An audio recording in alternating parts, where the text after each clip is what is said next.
माता दी, नमस्ते, प्रणाम। आप सभी लोग का स्वागत अभिनंदन करती हूँ अपने चैनल में। आज आप सबके बीच में भोले बाबा की बहुत प्यारी सी कजरी गीत लेके आई हूँ। गीत पसंद आती है आप लोग को तो प्लीज़ वीडियो को लाइक सब्सक्राइब शेयर करिए। आप लोग चैनल पे नए हैं तो प्लीज़ सब्सक्राइब करिए। जय माता दी।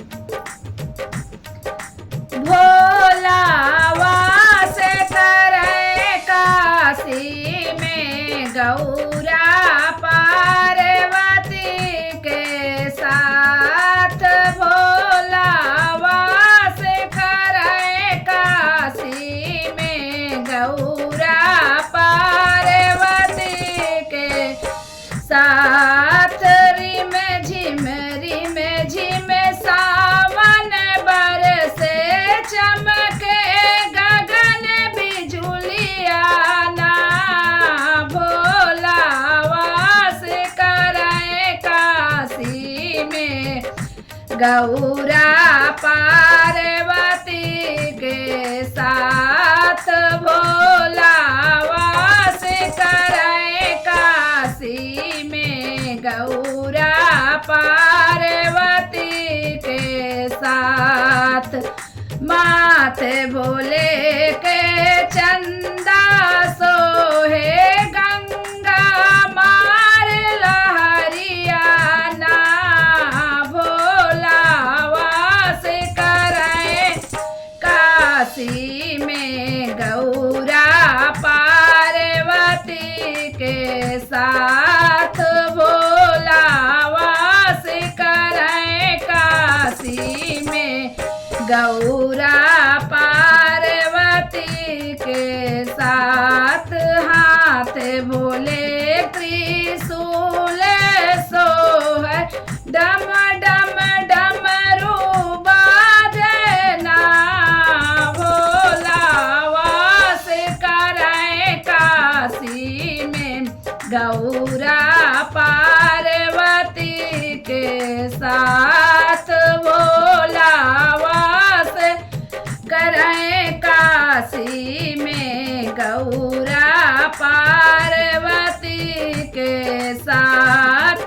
पाँव में भोले के घुघरू बाज खाई की भांग भोला नाचे ना। भोला वास करे काशी में गौरा पार्वती के साथ। भोला वास करे काशी में गौरा पार्वती के सास। देव ऋषि सब जय जय बोले जय हो गौरा के संवरिया ना। भोला वास करे काशी में गौरा पार्वती के साथ। भक्त जे बोले बाम बाम भोले भीड़ लगी कंवरियन की। भोला वास करे काशी में गौरा पार्वती के साथ।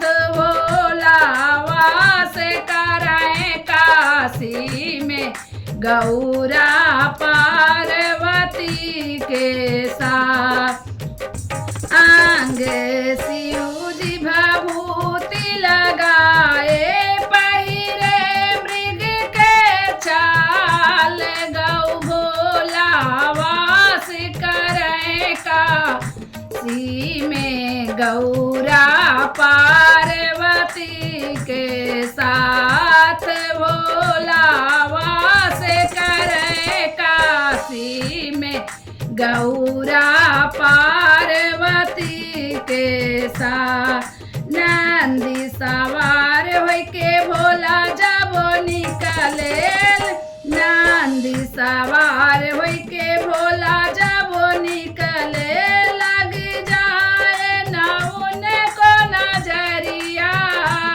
भोला वास करे काशी में गौरा पार्वती के साथ।